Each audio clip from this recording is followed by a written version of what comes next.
Biz қазан айынан бастап қандай зерттеу жұмысын жүргізіп келе жатырмыз? Апай, біз сексеуіл ағашын қазан айынан бастап зерттеп келе жатырмыз. Дұрыс айтасың, Тоғжан. Ал сексеуіл ағашы қандай ағаш екен? Біз зерттеу жұмысын бастамас бұрын видеоролик арқылы таныстық. Сексеуіл ағаш қандай ағаш екен, айта ғой. Қай жерлерде өсетін? Шөлді және құрғақ жерлерде өсетін ерекше ағаш. Дұрыс айтасың, Дидар. Сексеуіл қыс мезгілінде малға ақ және азық болады. Оны тамыры өте ұзын судың бойына терең алады. Біз қараша айында қайда саяхатқа бардық?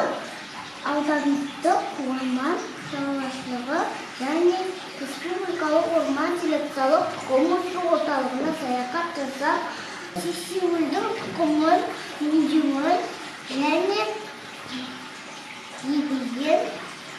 егілген ағаштардың жыл өнімінде өсуімен таныстық.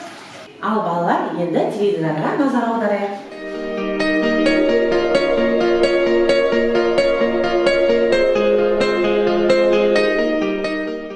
Балалар, қараша айында біздің балабақшамызға кімдер қонаққа келді?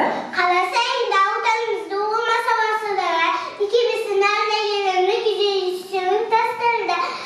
Алла келді бізді қойған сұрақтарға жауап беріп, сексеуіл ағашымен танысу сабасты. Жарайсың, Перизат. Рауза, біздің елімізде сексеуіл ағашының неше түрі бар? Біздің елімізде 3 түрі бар. Олар ақ, қара және зайсан. Біздің ауданымызда қандай сексеуіл өседі? Біздің ауданда ақ сексеуіл өседі. Ал балалар, енді теледидарға назар аударайық.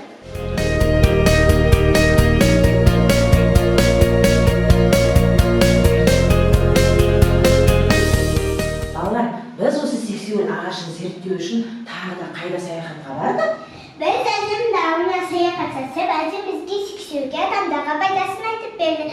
Сексеуілді соғы өте ұзақ тұрады, сақсақ қатын болады. Адамда оны түрлі дәрі жасайды.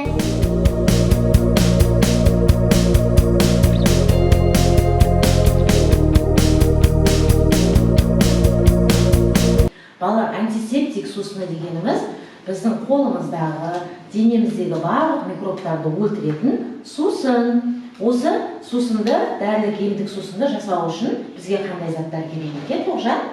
Бізге керек заттар сексеуіл күлі, су, сүзгіш және бос ыдыс. Жарайсың. Олай болса, кәне тәжірибемізді жасап көрейік.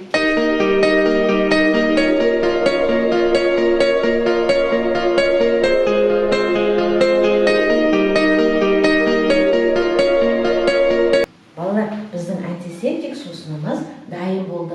Енді бұл сусын дайын болу үшін бізге бірнеше уақыт керек екен. Кезінде ата-әжелеріміз осы сексеуіл күлінен түрлі жараларды емдейтін жақпа майлар жасаған екен. Енді осы жақпа майын жасап көреміз бе?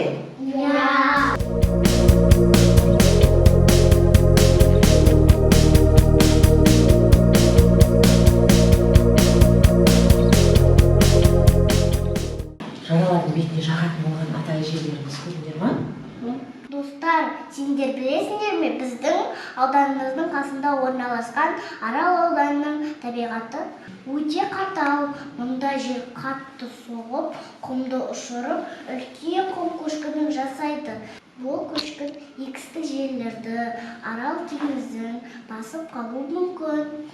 Құм көшкінінен біздің табиғатымызды сақтап қалатын не деп ойлайсыңдар? Әрине, сексеуіл ағашы. Дұрыс айтасыңдар, балалар.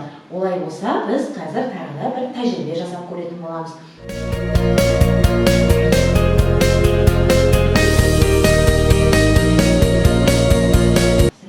Балалар, қараңдаршы, құм көшкінінен біздің сексеуіл ағаштарымыз Арал теңізін сақтап қалды. Біздің тәжірибеміз іске асты.